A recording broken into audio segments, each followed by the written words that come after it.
Qué grato privilegio poder reunirnos una vez más en este día para estudiar la bendita palabra de Dios, el glorioso evangelio de nuestro Señor y Salvador Jesucristo. Vamos a encomendarnos en oración para que el estudio de su palabra sea de gran provecho a nuestra vida. Oremos. Amado Padre Celestial, te damos gracias por este día nuevo que nos regalas. Gracias por darnos la oportunidad de estar vivos y de conocer tu palabra. Colocamos a cada oyente en tus manos y rogamos, Dios, que les abras el entendimiento y les permitas comprender el amor de Dios en tu Hijo Jesucristo, nuestro Redentor. Te pedimos esto en el glorioso nombre de Cristo, nuestro Redentor, con acción de gracias.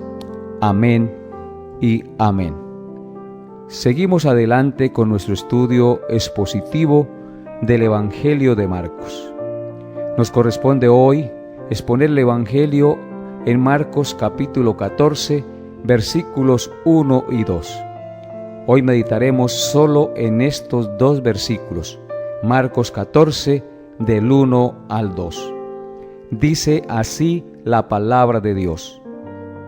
2 días después era la Pascua y la fiesta de los panes sin levadura, y buscaban los principales sacerdotes y los escribas cómo prenderle por engaño y matarle. Y decían: no durante la fiesta, para que no se haga alboroto del pueblo. Amén. Continuamos estudiando los hechos de los últimos días del Señor Jesús sobre la tierra. En este relato estamos muy cerca de su muerte.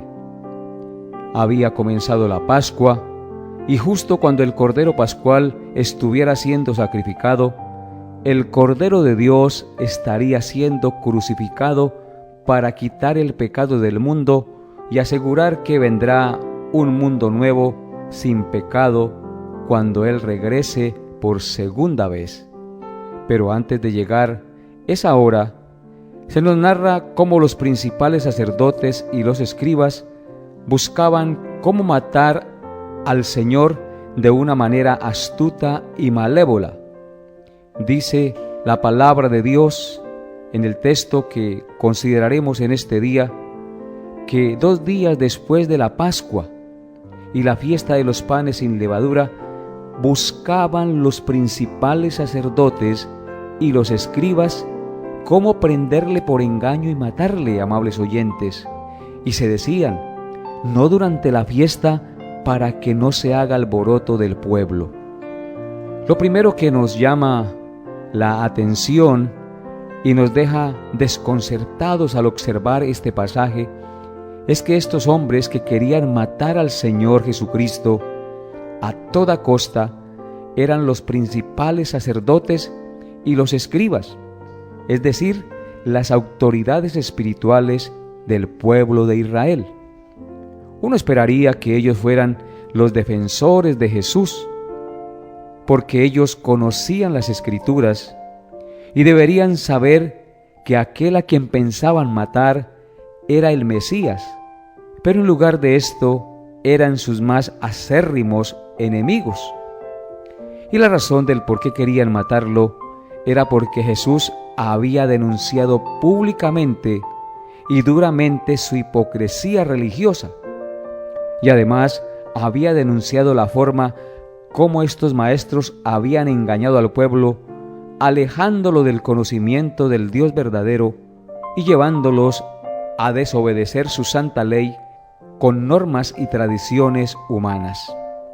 Pero lamentablemente, las denuncias y las confrontaciones del Señor Jesús acerca de sus pecados, en lugar de arrepentirse y creer en Él como el Mesías, ellos veían peligrar su oficio religioso, su prestigio humano y por consiguiente sus intereses económicos. Por eso Jesús era para ellos una amenaza, porque ponía en riesgo todo el falso sistema religioso que tenía varios siglos de tradición y con el cual tenían el poder sobre el pueblo. Pero cabe anotar que no todos esos principales religiosos se endurecieron y se hicieron enemigos de Jesús. Algunos de ellos se arrepintieron y creyeron en Él y no estuvieron de acuerdo en la sentencia de su muerte, aunque algunos no lo confesaban públicamente por miedo a los judíos y al Sanedrín. Sin embargo, amables oyentes, como les dije, estos religiosos conocedores de las Escrituras, en lugar de arrepentirse en la confrontación que hizo el Señor Jesucristo al revelarle su pecado y su hipocresía, se endurecieron de corazón y por el contrario querían destruirlo y borrarlo de sobre la faz de la tierra para que no se opusiera a sus intereses personales y malévolos de avaricia y de control absoluto que ellos querían tener sobre el pueblo. En segundo lugar, de este pasaje podemos ver y aprender cómo puede Dios hacer fracasar los designios de los hombres impíos que odian a Jesús y convertir esos designios para su propia gloria.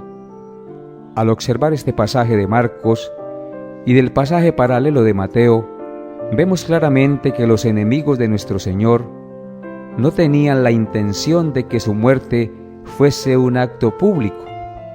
Trataban de apoderarse de Él con astucia para matarlo, diciendo: no en el día de la fiesta de la Pascua, no sea que el pueblo se alborote, porque no querían tener problemas con la muchedumbre. En otras palabras, esto indica que su plan era no hacerle nada hasta que no hubiera pasado la fiesta de la Pascua y que la gran cantidad de los concurrentes a esta fiesta hubiera vuelto a sus casas. Así no tendrían mayor oposición para llevar a cabo su plan perverso y matar al autor de la vida. Pero el poder providencial de Dios trastornó completamente estos planes de su astucia política. La entrega de nuestro Señor tuvo lugar antes de lo que esperaban los principales sacerdotes y los escribas, ya que la muerte de nuestro Señor aconteció en el día en que Jerusalén estaba más concurrido y la fiesta de la Pascua estaba en su apogeo. Los designios de estos malvados hombres se vieron de todos modos frustrados. Creyeron que iban a poner término para siempre al reino espiritual de Cristo, y en realidad estaban ayudando a establecerlo. Creían que iban a envilecerlo y a hacerlo despreciable, crucificándolo, y en realidad iban a glorificarlo.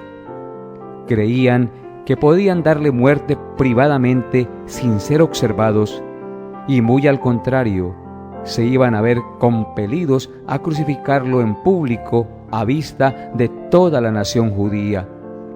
En su odio y en su ira, creyeron que reducirían al silencio a sus discípulos y harían terminar su enseñanza y testimonio, pero en lugar de eso, les iban a suministrar una razón y una causa poderosa que duraría eternamente. Oh, querido oyente, cuán fácil le es a Dios hacer que la rabia y el odio de los hombres que se convierten en sus enemigos le glorifique y le exalte. Tal como dice el Salmo 76, versículo 10. Dice así la palabra de Dios: ciertamente la ira del hombre te alabará, tú reprimirás el resto de las iras. Dice claramente que ciertamente la ira del hombre le alabará. El hombre en su ira se rebela contra Dios y hace muchas cosas en esa ira, pero esa ira y esas cosas que hacen los hombres en ira contra Dios redunda para el establecimiento de sus propósitos y de su propia gloria. Cuán sabio y maravilloso es nuestro Dios. Por ejemplo, también en Génesis capítulo 37, versículos 18 al 20, dice lo siguiente, hablando de los hermanos de José, cuando ellos quisieron deshacerse de él para que no les estorbase en su relación con su padre. Dice así Génesis 37, versículos 18 al 20. Cuando ellos lo vieron de lejos, hablando de José, antes que llegara cerca de ellos, conspiraron contra él para matarle. Y dijeron el uno al otro: He aquí viene el soñador. Ahora pues venid y matémosle, y echémosle en una cisterna, y diremos: alguna mala bestia lo devoró, y veremos qué será de sus sueños. Amén. Sus hermanos conspiraron contra José y planearon matarlo, aunque su hermano mayor impidió que lo dejaran en la cisterna para que muriera.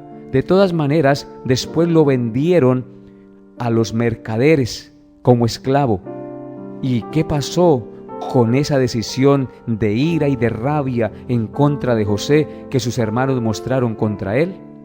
Eso resultó en beneficio de sus propias vidas y en beneficio de la gloria de José y en beneficio de la gloria de Dios.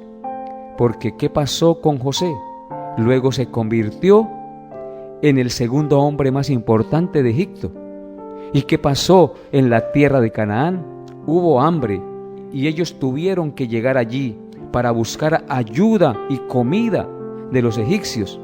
Y José, su hermano, que había sido desechado, contra el cual habían conspirado, les ayudó.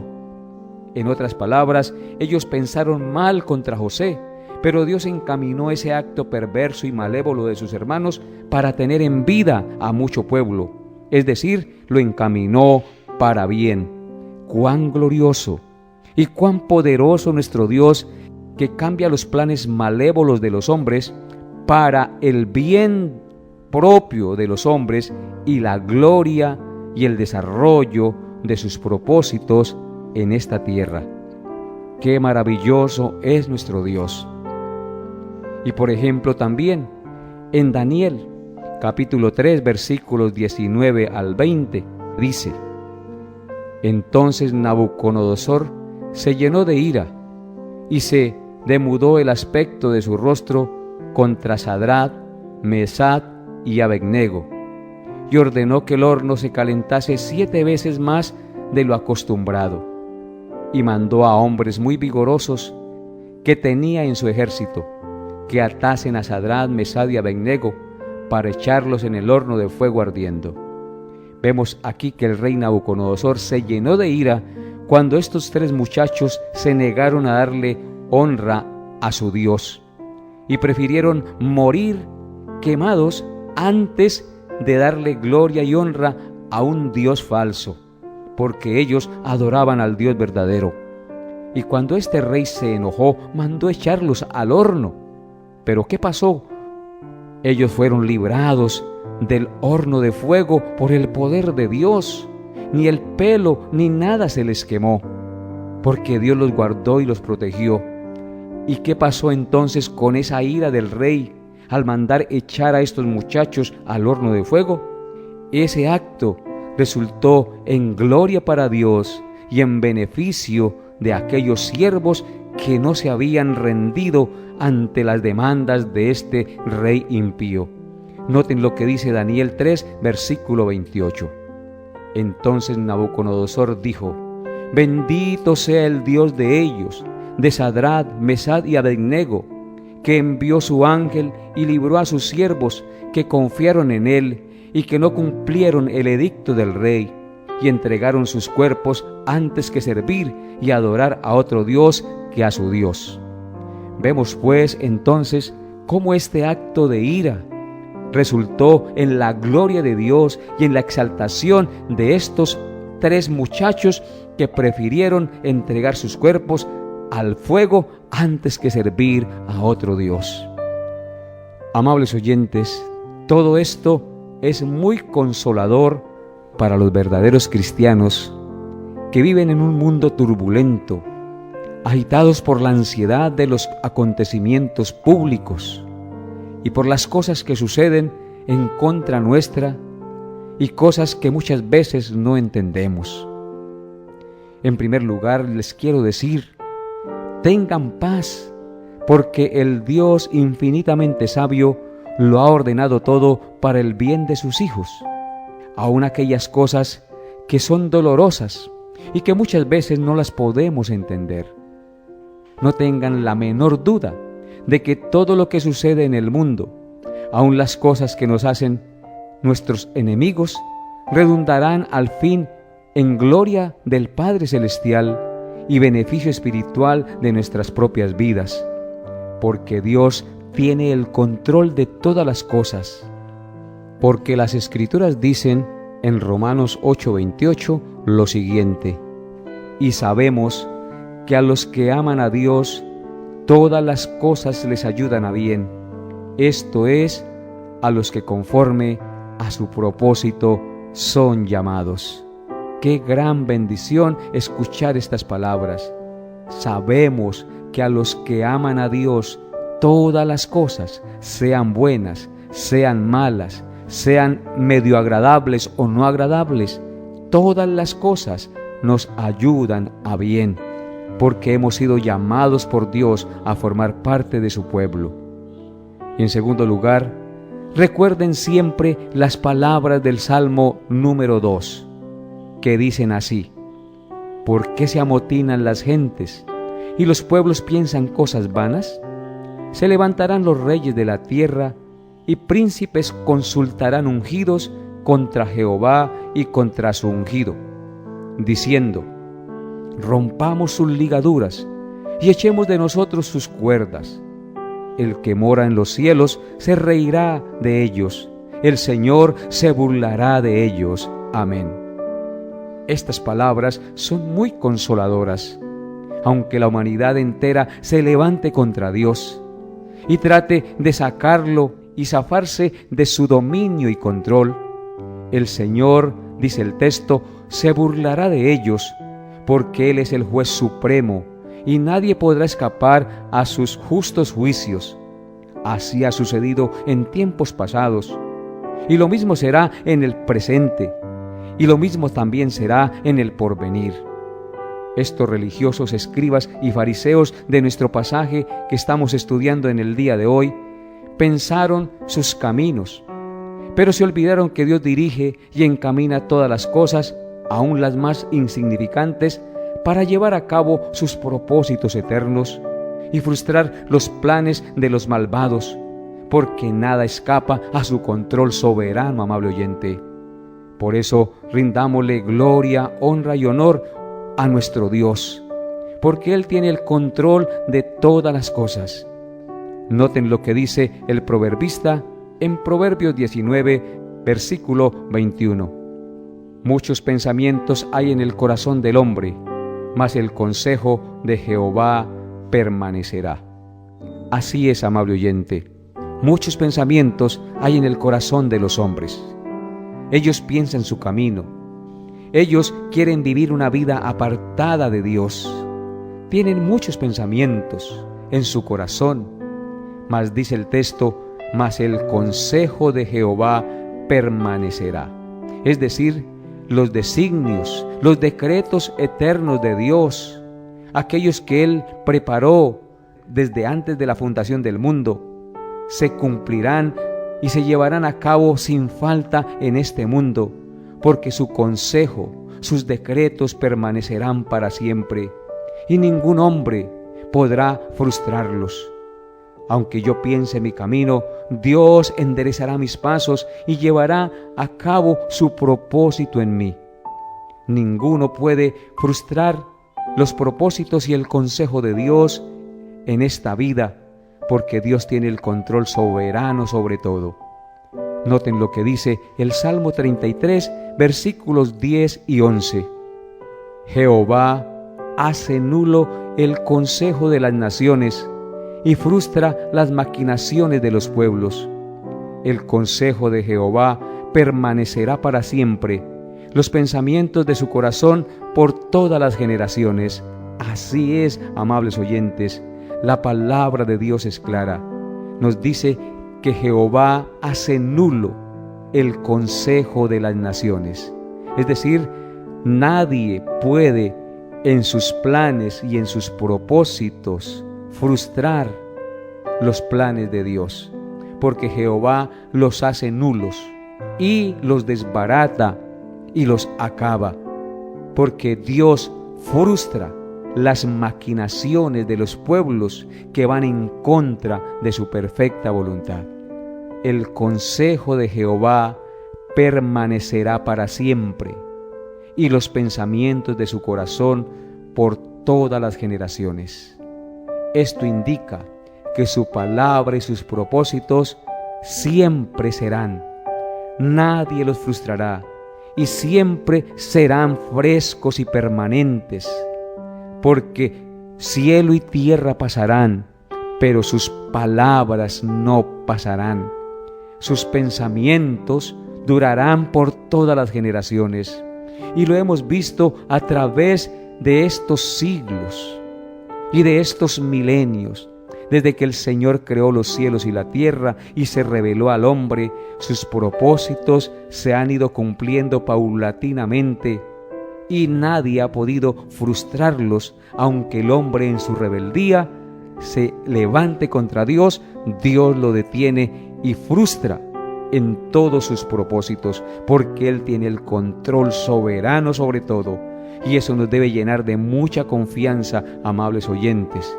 Nosotros no creemos en un Dios que pueda ser frustrado, sino creemos en un Dios soberano que permanece en sus propósitos y en sus pensamientos para siempre.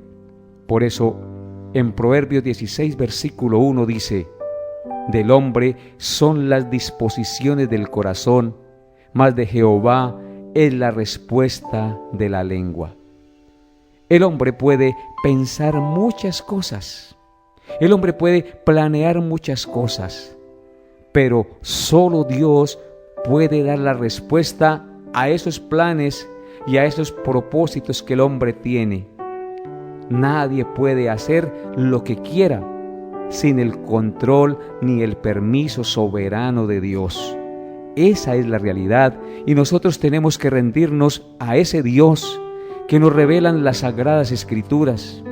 Un Dios soberano, un Dios eterno, un Dios que tiene el control sobre todo. Como dice Proverbios 21, versículo 1, como los repartimientos de las aguas, así está el corazón del rey en la mano de Jehová, a todo lo que quiere lo inclina. ¿Escucharon eso, amables oyentes? Dice claramente que como los repartimientos de las aguas, así está el corazón del rey en manos de Jehová, y a todo lo que quiere lo inclina.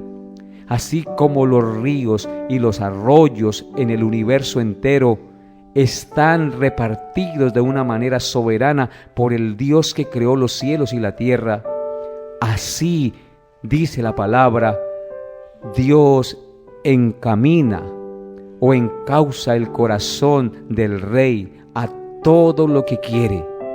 De manera pues que los reyes y los gobernantes de esta tierra, por más poder que tengan, no se gobiernan ni se mandan a sí mismos. Están bajo el control del Rey Supremo y Soberano, Creador de los cielos y la tierra. A Él la gloria por siempre.